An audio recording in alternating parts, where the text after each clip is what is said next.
Date आज 13 अप्रैल 2023। ये सब टॉपिक डिस्कस करेंगे इस क्लास में। फर्स्ट टॉपिक है institute of company secretary of India. ये प्रीलिम्स के लिए भी इंपॉर्टेंट है और जीएस पेपर 3 मेंस के लिए इंपॉर्टेंट है। रिसेंटली ये न्यूज में इसलिए है क्योंकि गवर्नमेंट ने इसमें कुछ अमेंडमेंट किया है, संशोधन। क्या किया है कि देखो ये जो इंस्टीट्यूट है, ये इंस्टीट्यूट दूसरे रेगुलेटर से जो ऑडिटिंग या सेक्रेटेरियल के लिए स्टैंडर्ड बनाते हैं, उनमें एक्सपर्टीज हासिल है, या कोई रेगुलेटर है ऑडिटिंग का, उससे ये मेंबर ले सकेंगे। यानी कि इस इंस्टीट्यूट में मेंबर आ सकेंगे दूसरे रेगुलेटर से या ऑडिटिंग स्टैंडर्ड के लिए जो एक्सपर्टीज हैं उनसे। देखो दूसरे एक्सपर्ट कौन है या इंस्टीट्यूट कौन से हैं, रेगुलेटर कौन से हैं, जैसे ICAI institute of chartered accountant of India है, जो CA के लिए, चार्टेड अकाउंटेंट के लिए रूल्स रेगुलेशन बनाता है। तो ऐसे जो रेगुलेटर हैं जो ये ऑडिटिंग के लिए भी स्टैंडर्ड तय करते हैं, तो इनसे ये मेंबर ले सकेगा institute of company secretaries of India. ये अमेंडमेंट किए, संशोधन किए गवर्नमेंट ने। तो ये क्या है इंस्टीट्यूट, इसके बारे में जानते हैं। और कंपनी सेक्रेटरी के बारे में आप जानते हो, जैसे देखो CA करते हैं, चार्टर्ड अकाउंटेंट होते हैं, ऐसे ही कंपनी सेक्रेटरी CS का कोर्स होता है। इसे 12वीं के बाद भी किया जा सकता है। मान लो आपने 12वीं क्लास की है, उसके बाद किया जा सकता है। 12वीं आपको कॉमर्स से करनी होती है, या फिर आपने BCom की है, BCom के बाद भी आप कर सकते हो इसे, CS या CA को। तो CS के लिए जो कंपनी में सेक्रेटरीज होते हैं उनके लिए कोर्स होता है। इसके बाद आपको अच्छी जॉब मिल जाती है। आपको पता ही होगा कंपनी सेक्रेटरीज के बारे में। तो कंपनी सेक्रेटरीज के बारे में रूल्स रेगुलेशन कौन बनाता है, ये इंस्टीट्यूट बनाता है। जैसे CA के लिए कौन बनाता है, ये ICAI institute of chartered accountant of India, और कंपनी सेक्रेटरी के लिए institute of company secretaries of India. तो ये देखो हमारे इंडिया में ओनली रिकॉग्नाइज्ड प्रोफेशनल बॉडी है कंपनी सेक्रेटरीज के लिए, जो रूल्स रेगुलेशन बनाती है। ओनली रिकॉग्नाइज्ड प्रोफेशनल बॉडी, यानी कि केवल इकलौती बॉडी है जो कंपनी सेक्रेटरी के लिए नियम बनाती है, रूल्स रेगुलेशन बनाती है उसके प्रोफेशन के लिए। कब बनाई गई थी ये, देखो पार्लियामेंट ने एक एक्ट बनाया था, कंपनी सेक्रेटरीज एक्ट 1980 में। तो इस एक्ट के द्वारा बनाई गई थी ये इंस्टीट्यूट। तो ये इंस्टीट्यूट एक स्टैट्यूटरी बॉडी हो गया, सांविधिक संस्था, क्योंकि एक्ट के द्वारा बनाया गया है। नोडल मिनिस्ट्री कौन है, मिनिस्ट्री ऑफ कॉरपोरेट अफेयर्स के अंडर ये काम करता है इंस्टीट्यूट। तो ये मिनिस्ट्री भी आपको पता होना चाहिए कि कौन सी मंत्रालय के अंदर ये काम करता है। ये टॉप क्वालिटी की एजुकेशन हो कंपनी सेक्रेटरी स्टूडेंट्स के लिए, इसके लिए कोर्स तय करता है कि क्या क्या उसमें पढ़ाया जाएगा, क्या उसके स्टैंडर्ड्स होंगे। बेस्ट क्वालिटी के स्टैंडर्ड बनाता है कंपनी सेक्रेटरी के मेंबर्स के लिए भी और स्टूडेंट्स के लिए भी। प्रेजेंटली 65,000 से ज़्यादा मेंबर हैं जो कंपनी सेक्रेटरीज हैं, और 2.5 लाख स्टूडेंट्स हैं लगभग जो इसमें रोल प्ले करते हैं, यानी कि जो CS वगैरह कर रहे हैं, कंपनी सेक्रेटरीज करते रहते हैं, हर साल करते रहते हैं बहुत सारे बच्चे। इसका हेडक्वार्टर कहाँ पे है इस इंस्टीट्यूट का, ये न्यू दिल्ली में बना हुआ है। Institute of company secretary of India है जो न्यू दिल्ली में बना हुआ है, और 4 इसके रीजनल ऑफिस हैं। एक रीजनल ऑफिस दिल्ली में भी है, दिल्ली में इसका हेडक्वार्टर है। रीजनल ऑफिस दिल्ली में भी है, चेन्नई में है, कोलकाता में, मुंबई में। तो बस इतना याद रखना इसका हेडक्वार्टर कहाँ पे, ज़्यादा याद करने की जरूरत नहीं है आपको। नेक्स्ट टॉपिक है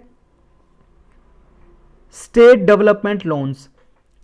ये प्रीलिम्स के लिए भी इंपॉर्टेंट है और GS पेपर 3 के लिए मेंस में। देखो रिसेंटली अभी ये न्यूज में इसलिए है क्योंकि 4 राज्य हैं, स्टेट हैं हमारे इंडिया में, जिन्होंने स्टेट डेवलपमेंट लोन्स के जरिए 58,000 करोड़ रुपए अभी लिए हैं, और ये लगभग 1/4 हैं जो 15 स्टेट गवर्नमेंट ने अभी आने वाले समय में लोन लेना है, जो उसका 1/4 इन 4 राज्यों ने ले लिया है। तो क्या होता है स्टेट डेवलपमेंट लोन्स, इसके बारे में हमें जानना है। देखो आपने पढ़ा होगा GSEC के बारे में, GSEC गवर्नमेंट सिक्योरिटीज। देखो सेंट्रल गवर्नमेंट जब लोन लेती है या बॉन्ड जारी करती है, तो उसे GSEC बोलते हैं। जब सेंट्रल गवर्नमेंट, याद रखना, जब सेंट्रल गवर्नमेंट जारी करती है बॉन्ड तो उसे गवर्नमेंट सिक्योरिटी बोलते हैं, और अगर स्टेट गवर्नमेंट जारी करती है बॉन्ड तो उसे क्या बोलते हैं, उसे स्टेट डेवलपमेंट लोन्स बोलते हैं। क्योंकि बॉन्ड क्या होता है, बॉन्ड आप सब लोग जानते हो बॉन्ड क्या होता है। देखो बॉन्ड एक, ये मान लो कागज है, ये इस कागज पे लिखा है बॉन्ड, ये बॉन्ड हो गया। और बॉन्ड आपको याद रखना है ये डेटेड सिक्योरिटी होती हैं, DATED डेटेड सिक्योरिटी, या फिर DEBTED डेटेड सिक्योरिटी भी बोल सकते हो। डेटेड सिक्योरिटी, सिक्योरिटी का मतलब देखो सुरक्षा भी होता है, लेकिन इसी सिक्योरिटी का मतलब प्रतिभूति भी होता है। हिंदी में सिक्योरिटी को बोलते हैं प्रतिभूति। तो ये डेटेड सिक्योरिटी का मतलब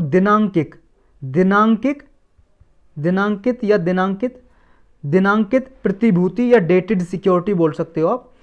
तो ये बॉन्ड डेटेड सिक्योरिटीज होते हैं। डेटेड सिक्योरिटी का क्या मतलब है, मतलब इनकी एक डेट होती है कि इतने समय तक है ये बॉन्ड, मान लो 1 साल तक, 2 साल तक, 5 साल तक, 10 साल तक, और इस पे इंटरेस्ट देता है। जब भी मान लो कोई कंपनी जारी करती है या गवर्नमेंट जारी करती है, तो गवर्नमेंट जब जारी करेगी, इसका नाम अलग होता है, बॉन्ड का नाम है बॉन्ड ही, लेकिन नाम है। स्टेट गवर्नमेंट जारी करेगी तो स्टेट डेवलपमेंट लोन्स बोलेंगे इस बॉन्ड को। अगर सेंट्रल गवर्नमेंट जारी करेगी इस बॉन्ड को तो इसे बोलेंगे गवर्नमेंट सिक्योरिटीज, GSEC। तो ये आपको याद रखना है, इसमें कंफ्यूजन नहीं होनी चाहिए। तो बॉन्ड है तो इंटरेस्ट मिलेगा इस पे, ब्याज। जैसे मान लो ये 1000 रुपये का बॉन्ड है, 1000 रुपये, मान लो किसी ने 1000 रुपये का लोन, ये बॉन्ड खरीद लिया और 1000 रुपये गए गवर्नमेंट के पास। अब 1000 रुपये गवर्नमेंट के पास हैं, अब ये इसे देखो लगभग 6 महीने में या साल में इंटरेस्ट देगी, ब्याज देगी। मान लो इस पर 10% या 20%, 6 महीने में 20 रुपये दे दिए, फिर अगले 6 महीने में 20 रुपये दे दिए, मान लो 40 रुपये दे दिए। और फिर जब मान लो बेचेगी इसे बॉन्ड को, तो पब्लिक क्या करेगी, मतलब पब्लिक ने तो खरीदा बेचा था, अब वापस लेना चाहे इस बॉन्ड को गवर्नमेंट, तो वापस ले लेगी, 1000 रुपये दे देगी पब्लिक के। या कोई मान लो बैंक खरीदना चाहे या इंश्योरेंस कंपनी खरीदना चाहे, कोई भी खरीद सकता है। तो ये हो गया बॉन्ड। तो इसी तरह से जो स्टेट डेवलपमेंट लोन्स हैं, ये भी डेटेड सिक्योरिटीज हैं। स्टेट इन्हें जारी करती है ताकि उसकी जो मार्केटिंग बोरोइंग है उसको फुलफिल किया जा सके। मान लो देखो घाटा हो गया स्टेट गवर्नमेंट को, अब वो बजट पास करना चाहती है लेकिन उसके पास पैसे ही नहीं है, स्टेट गवर्नमेंट के पास कहाँ से मनी लाए। अब ये बॉन्ड जारी कर देती है, बॉन्ड जारी करती है तो अपनी जो भी बजट पास हुआ है, कुछ फैसिलिटी डेवलप करनी है स्टेट गवर्नमेंट को, तो उसके पास पैसे आ जाएंगे और बॉन्ड मार्केट में चले जाएंगे। और इनको कौन खरीद सकता है, कोई भी खरीद लेगा। मान लो कोई बैंक के बैंक खरीद सकता है, NBFC खरीद सकती है, नॉन बैंकिंग फाइनेंशियल कंपनी, कोई इंश्योरेंस कंपनी खरीद सकती है, म्यूचुअल फंड खरीद सकता है, कोई भी खरीद सकता है। तो ये जो बजटरी नीड है स्टेट गवर्नमेंट की, उसको फुलफिल करने के लिए जारी किए जाते हैं। और देखो जितना ज़्यादा फिजिकल स्ट्रेंथ होगी किसी स्टेट की, उतना कम लोन देना पड़ेगा, मतलब लोन नहीं, उसको इतना कम ब्याज देना पड़ेगा स्टेट गवर्नमेंट को। मान लो ये बॉन्ड जारी किए, स्टेट डेवलपमेंट लोन जारी किए, SDL है बॉन्ड ही, हम यहाँ स्टेट जारी कर रही है तो क्या बोलेंगे, स्टेट डेवलपमेंट लोन, शॉर्टकट में SDL जारी किए, तो इन पे जो इंटरेस्ट रेट देना पड़ता है, ब्याज की दर, वो उतनी कम होती है जितनी ज़्यादा स्टेट की फिजिकल स्ट्रेंथ होती है। मतलब अगर मान लो स्टेट के पास पैसा काफ़ी ज़्यादा है, उसे कम ही पैसा चाहिए, तो कम बॉन्ड जारी करेगी ये SDL, तो इंटरेस्ट रेट भी कम देना पड़ेगा। और अगर स्टेट के पास भाई साहब मनी है ही नहीं, वो तो भिखमंगा हो गया स्टेट, मतलब उसके पास है ही नहीं, घाटा ज़्यादा हो गया, फिजिकल डेफिसिट ज़्यादा हो गया, तो अब क्या है, उसे जो SDL जारी करने पड़ेंगे उन पे इंटरेस्ट रेट भी ज़्यादा देना पड़ेगा। तो ये आपको याद रखना है। इसमें ये जो सिक्योरिटीज़ हैं ऑक्शन की जाती हैं RBI द्वारा। ऑक्शन का मतलब एक तरह से नीलामी, मतलब इन पे कौन ज़्यादा पैसा देगा, ऐसे नीलामी करते हैं ना कि किसी की ऑक्शनिंग करते हैं, बोली लगाते हैं, इस तरह से। ई-कुबेर एक प्लेटफॉर्म है, ये समझ लो, RBI का एक प्लेटफॉर्म है, इलेक्ट्रॉनिक सिस्टम है, साइट है, ये समझ लो ई-कुबेर। उस पर ये ऑक्शन किए जाते हैं, जारी किए जाते हैं RBI द्वारा, गवर्नमेंट सिक्योरिटीज़ हो या स्टेट डेवलपमेंट लोन्स हो, मतलब स्टेट गवर्नमेंट का बॉन्ड हो या स्टेट या सेंट्रल गवर्नमेंट का बॉन्ड हो, ये सब कौन करता है, RBI ऑक्शन करता है अपने ई-कुबेर प्लेटफॉर्म पे। और RBI, ये जो रिजर्व बैंक ऑफ इंडिया, ये हर 15 दिन में, फोर्टनाइट का मतलब होता है 15 दिन में एक बार SDL का ऑक्शन करता है, लगाता है। और इसकी जो रेट ऑफ इंटरेस्ट है, ब्याज की दर है या यील्ड बोल सकते हो, स्टेट डेवलपमेंट लोन सिक्योरिटीज़ का, ये ऑक्शन के द्वारा ही तय की जाती है, नीलामी के द्वारा ही डिटरमाइन की जाती है, तय की जाती है। इंटरेस्ट रेट जो होता है, देखो इस पे SDL की बात कर रहे हैं हम, स्टेट डेवलपमेंट लोन पे इंटरेस्ट रेट जो ब्याज की दर होती है, वो गवर्नमेंट सिक्योरिटी होती है जो सेंट्रल गवर्नमेंट की, उनसे ज़्यादा होता है। यानी कि SDL पे जो ब्याज की दर होती है वो सेंट्रल गवर्नमेंट की गवर्नमेंट सिक्योरिटी से ज़्यादा होता है, ये आपको याद रखना है। और जो इन्वेस्टर हैं जो, यानी कि जो खरीदेंगे स्टेट डेवलपमेंट लोन्स को, इन बॉन्ड को, वो बेसिकली कॉमर्शियल बैंक होते हैं, म्यूचुअल फंड हो सकते हैं, इंश्योरेंस कंपनी हो सकती हैं। क्योंकि देखो स्टेट डेवलपमेंट लोन होता है ना, ये जनरली जो सेंट्रल गवर्नमेंट की गवर्नमेंट सिक्योरिटी होती हैं उनसे जनरली ज़्यादा इंटरेस्ट रेट मिलता है SDL पे। और तो देखो जब इन पे ज़्यादा ब्याज मिलेगा हमें, तो खरीदेगा किसको ज़्यादा, ये म्यूचुअल फंड या बैंक एसडीएल को खरीदेगा, क्योंकि गवर्नमेंट सिक्योरिटी या सेंट्रल गवर्नमेंट की उन पर ब्याज कम मिलता है, थोड़ा ब्याज की दर कम मिलती है, कम होती है, इसलिए एसडीएल को ज़्यादा खरीदते हैं कॉमर्शियल बैंक या इंश्योरेंस कंपनी, ये भी आपको याद रखना है। और जनरली देखो इसमें हर 6 महीने में या साल में इंटरेस्ट दिया जाता है, और जनरली देखो 10 साल के लिए जारी किए जाते हैं ऐसे एसडीएल ये बॉन्ड जो होते हैं, लगभग 10 साल के लिए। तो यही था इसके बारे में। तो डेटेड सिक्योरिटी क्या होती है हम ऊपर डिस्कस कर चुके हैं। लॉन्ग टर्म की सिक्योरिटी या बॉन्ड होते हैं गवर्नमेंट के, जो एक फिक्स्ड रेट ऑफ इंटरेस्ट देते हैं, फिक्स ब्याज की दर होती है जो देते हैं। ये सिक्योरिटी गवर्नमेंट द्वारा जारी की जाती है, या सेंट्रल गवर्नमेंट कर सकती है या स्टेट गवर्नमेंट, और नाम अलग होता है। अगर इन सिक्योरिटीज़ को स्टेट गवर्नमेंट करेगी तो स्टेट डेवलपमेंट लोन बोलेंगे, अगर सेंट्रल गवर्नमेंट करेगी तो गवर्नमेंट सिक्योरिटी बोलेंगे। तो ये आपको याद रखना है। मोस्टली जो ये है अपने फिस्कल डेफिसिट को फाइनेंस करने के लिए जारी किए जाते हैं। जब घाटा हो जाता है किसी भी स्टेट गवर्नमेंट को या सेंट्रल गवर्नमेंट को, तो तब ये जारी की जाती हैं गवर्नमेंट सिक्योरिटीज या state development loan.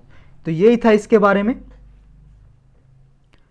Next topic है सेलुलर एग्रीकल्चर। ये प्रीलिम्स के लिए भी इंपॉर्टेंट है और मेंस के लिए इंपॉर्टेंट है, जीएस पेपर 2 और 3 के लिए भी।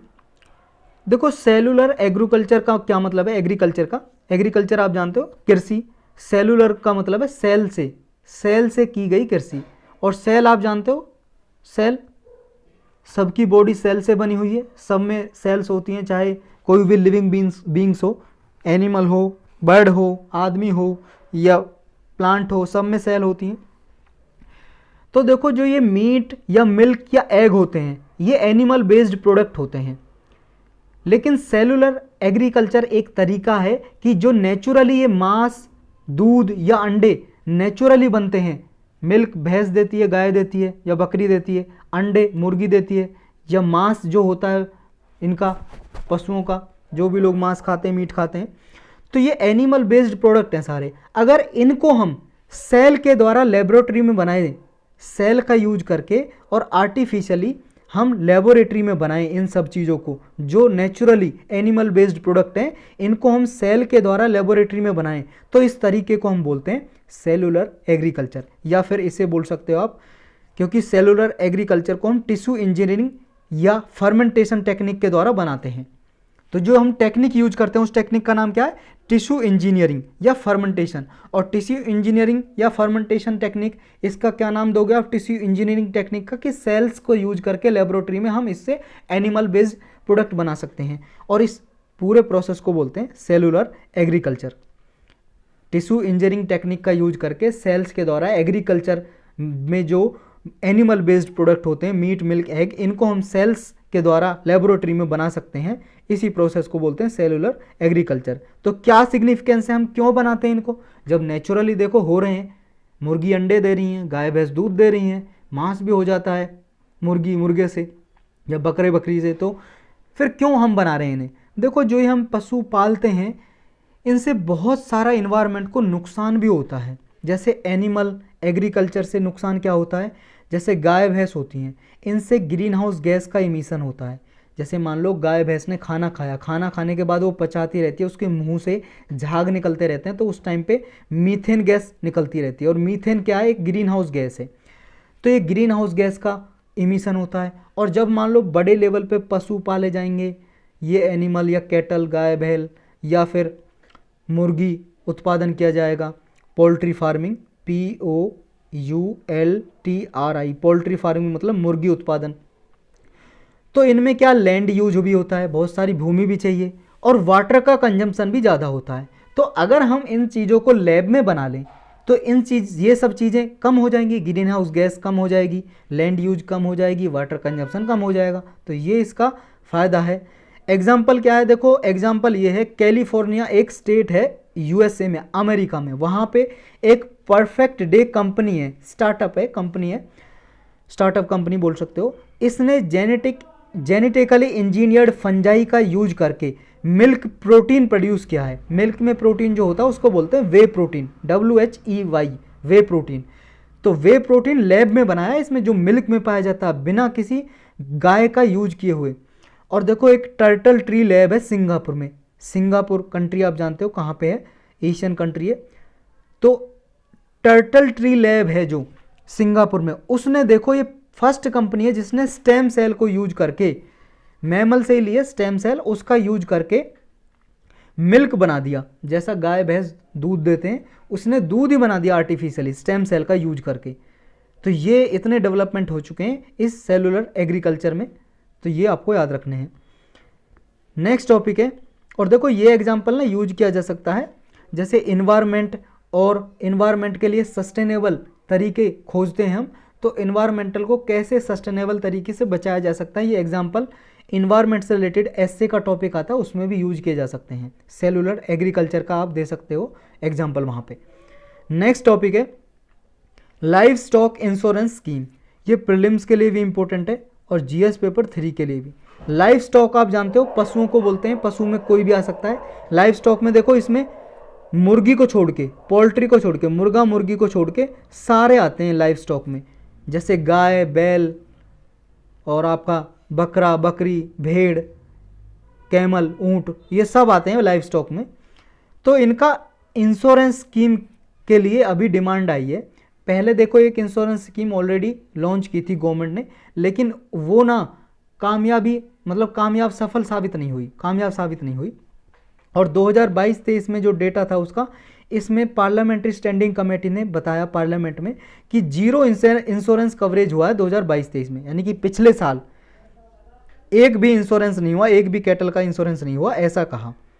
तो सेंट्रल गवर्नमेंट एक नई insurance scheme, comprehensive life stock insurance scheme launch करने की सोच रही है। जैसे देखो, फसलों का बीमा करने के लिए, क्रॉप इंश्योरेंस करने के लिए एक स्कीम है प्राइम मिनिस्टर फसल बीमा योजना, प्रधानमंत्री फसल बीमा योजना है जो, इसके तहत ही, इसके मॉडल पे ही एक लाइफ स्टॉक यानी कि पशुओं का इंश्योरेंस करने के लिए, बीमा करने के लिए comprehensive life stock insurance scheme launch करने की सोच रही है।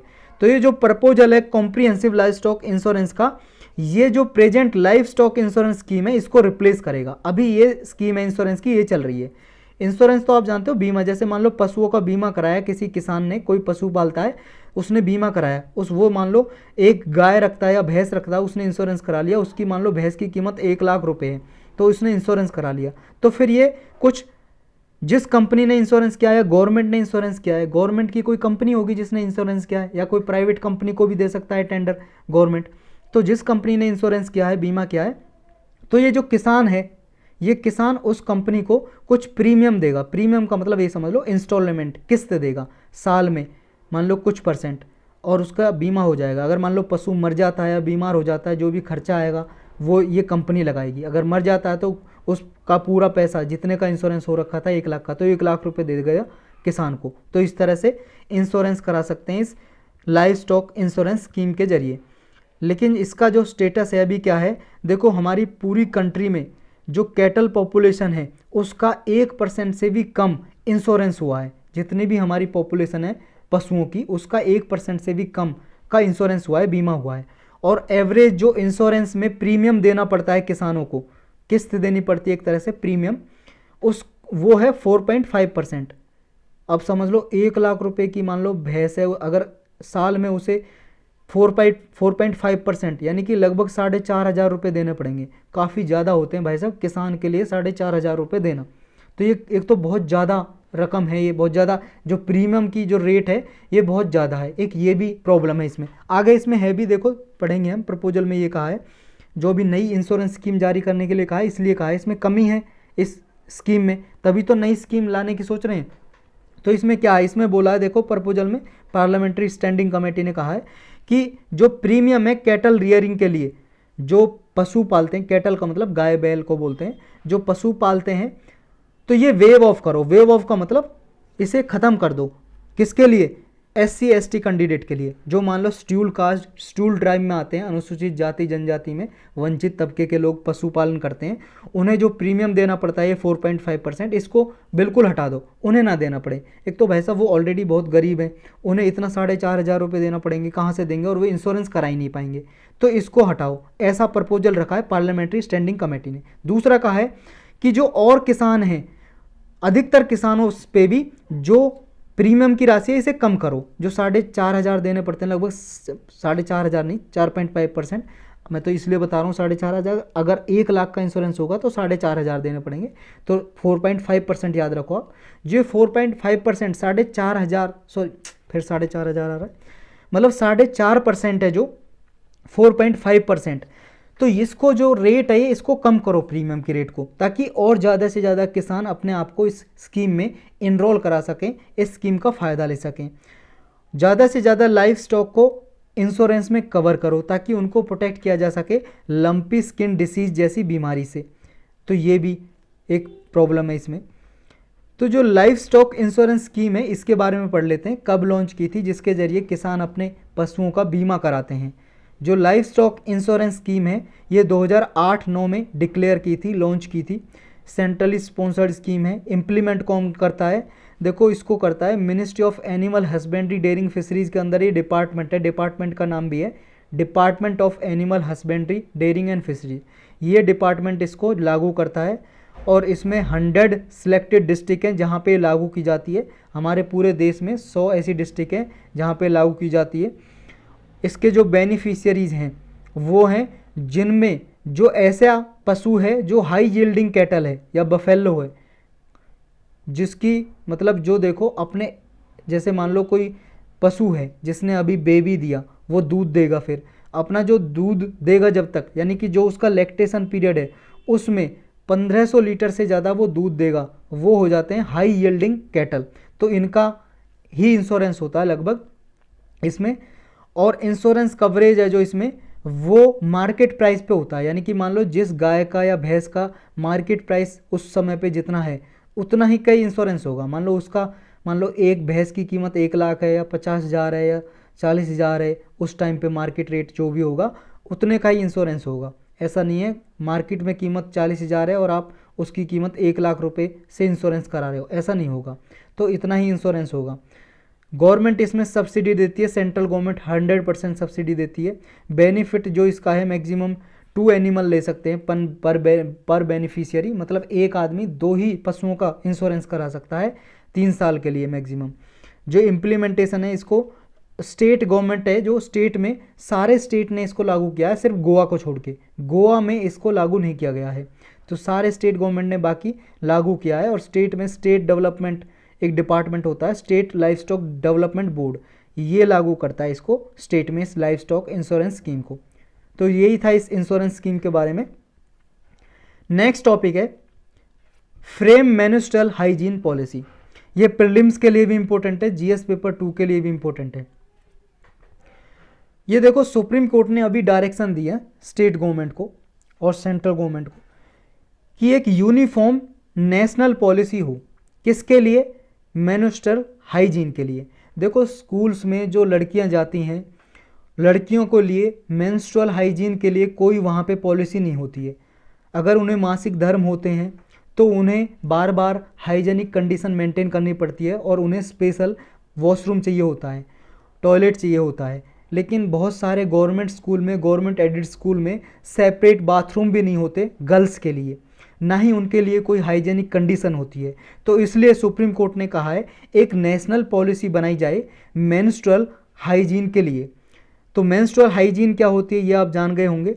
जो लड़कियां हैं, गर्ल्स हैं, उन्हें जो मेंस्ट्रुअल साइकिल आती है, मासिक धर्म आते हैं, पीरियड जो आते हैं, जो उनमें जो प्रैक्टिस करती हैं, कंडीशन करती हैं, यानी कि जो मेंस्ट्रुअल हेल्थ के लिए, वेलबींग के लिए, मेंटेन करने के लिए जो प्रैक्टिस अपनाती हैं स्वस्थ रहने के लिए, तो उन्हीं को बोलते हैं मेंस्ट्रुअल हाइजीन।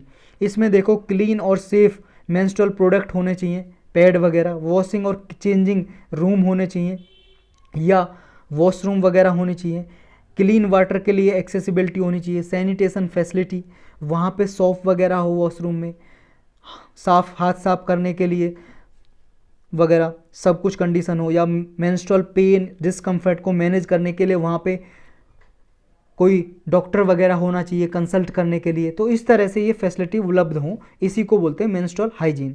सुप्रीम कोर्ट के क्या डायरेक्शन है, जो भी डायरेक्शन दिए, देखो इस पॉलिसी में सैनिटरी पैड होनी चाहिए उपलब्ध स्कूल्स वगैरह में, डिस्पोजल मैकेनिज्म होना चाहिए, उन सैनिटरी पैड को डिस्पोज करने के लिए वहाँ पे डिस्पोजल मैकेनिज्म होना चाहिए, वॉशरूम फैसिलिटी होनी चाहिए स्पेशल गर्ल्स के लिए, वहाँ पे सेपरेट बाथरूम वगैरह, वॉशरूम वगैरह होना चाहिए।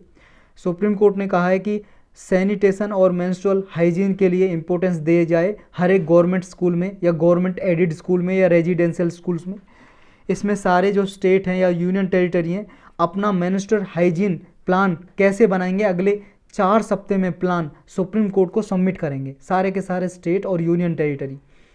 इसके अकॉर्डिंग देखो एक नेशनल फैमिली हेल्थ सर्वे होती है।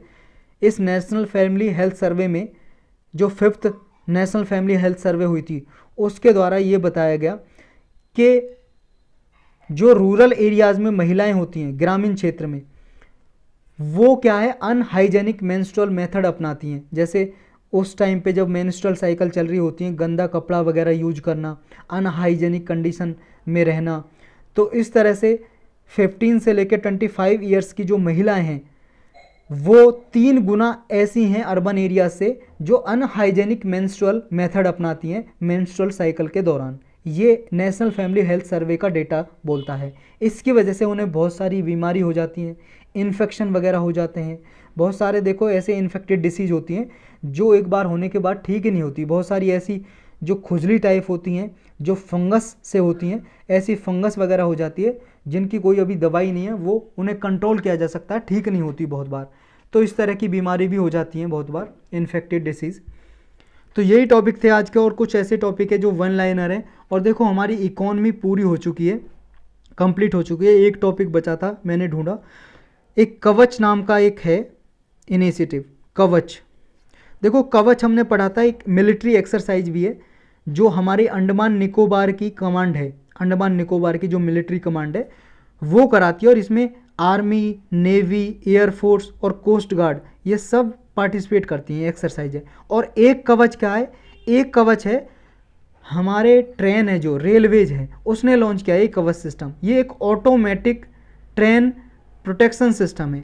इसमें क्या है, जो ट्रेन के एक्सीडेंट होते हैं, रेल के एक्सीडेंट होते हैं, उन्हें बचाने के लिए, उन्हें कम करने के लिए ये सिस्टम अपनाया, ऑटोमेटिक ट्रेन प्रोटेक्शन सिस्टम कवच। तो ये आपको कन्फ्यूजन नहीं होना चाहिए कवच क्या है। वैसे देखो जब ये एक ही नाम से 2 कोई चीज़ें होती हैं ना तो यूपीएससी बहुत कम पूछता है, लेकिन फिर भी कुछ नहीं पता पूछ ले। तो आपको याद रखना है कवच 2 हैं। देखो दोनों तो ऑप्शन में नहीं देगा, अगर पूछेगा तो एक चीज़ ही देगा, या तो ये ऑटोमेटिक ट्रेन प्रोटेक्शन सिस्टम है ये वाला देगा, या फिर मिलिट्री एक्सरसाइज है ये वाला देगा। तो आपको दोनों पता होने चाहिए। नेक्स्ट देखो एक न्यूज में था, पूरे वर्ल्ड का फर्स्ट, पूरे वर्ल्ड की बात कर रहे हैं, पूरे वर्ल्ड का first CNG terminal compressed natural gas. देखो नेचुरल गैस होती है CH4, मीथेन को ही बोलते हैं नेचुरल गैस, प्राकृतिक गैस हिंदी में। और कंप्रेस्ड, इसको कंप्रेस कर देते हैं तो वो बन जाती है कंप्रेस नेचुरल गैस CNG। तो पूरे वर्ल्ड में पहला CNG टर्मिनल हमारे इंडिया में बनने जा रहा है। ये लगभग 2026 तक बन जाएगा। कहाँ पे, गुजरात के भावनगर शहर में। भावनगर जो प्लेस है गुजरात में है ये, वहाँ पे बनने जा रहा है। और पूरे वर्ल्ड का फर्स्ट CNG टर्मिनल होगा ये, तो याद रखना आपको इसके बारे में। एक देखो फ्रॉग की वैरायटी मिली थी, फ्रॉग का मतलब मेंढक, मेंढक की प्रजाति मिली थी, इसका नाम है अमोलॉप्स सीजू, अमोलॉप्स सीजू या सूजी, कहीं कहीं पे सूजी भी लिखा होता है, अमोलॉप्स सीजू या सूजी। तो ये पूछा जाए आपसे, पूछ लेता है यूपीएससी ऐसे, एक किसकी प्रजाति है, फ्रॉग की है, बर्ड की है, एनिमल की, ऐसे पूछ लेता है। तो याद रखना है एक फ्रॉग है, मेंढक है ये देखो कहाँ पे मिला था, ये भी आपको याद रखना है। मेघालय में जो गारो हिल्स है, गारो की पहाड़ियाँ ना, पढ़ा होगा आपने, मेघालय में गारो खासी जयंतिया की पहाड़ियाँ हैं 3, गारो खासी जयंतिया जो पहाड़ियाँ हैं। तो गारो की जो पहाड़ियाँ हैं वहाँ पे गुफा है, गुफा का नाम भी क्या है, सूजी या सीजू केव, सीजू केव या सूजी केव। देखो ये कहीं पे सूजी लिखा है, कहीं पे सीजू लिखा है, तो इस पे कन्फ्यूजन है। तो आपको दोनों याद रखने, कैसा भी नाम आ जाए आपको याद रखना है, ये सीजू केव है जो गुफा है, ये मेघालय के गारो हिल्स में है। तो वहाँ पे ये फ्रॉग मिला था, फ्रॉग की वैरायटी अमोलॉप सीजू नाम है जिसका, इस केव के नाम पे ही इसका नाम रखा था। तो आपको याद रखना है ये क्या है। एक देखो ग्रेप की वैरायटी है अंगूर, ग्रेप अंगूर होता है, आप सबको पता है ग्रेप। तो ग्रेप की वैरायटी है तमिलनाडु में पाई जाती है जिसका नाम है CUMBUM, कम बम ग्रेप्स। इसको अभी जीआई टैग मिला है, geographical indication tag, GI tag. और जीआई टैग के बारे में बहुत बार हम पढ़ चुके हैं क्या होता है, अलग से लेक्चर भी बना हुआ है इकोनॉमी की प्लेलिस्ट में, आप जाके देख सकते हो। तो ये कम बम ग्रेप कहाँ का है, मैच द फॉलोइंग में ऐसे पूछ ले जाते हैं, तो आपको याद रखना तमिलनाडु का है। इसका पूरा नाम क्या है इस ग्रेप का, इसे वहाँ पे बोलते हैं कम बम पन्नीर, कम बम पन्नीर थ्रेचाई। तो ये कम्बम ग्रेप्स का नाम है पूरा, कम्बम पन्नीर थ्रेचाई। तो यही टॉपिक थे आज के।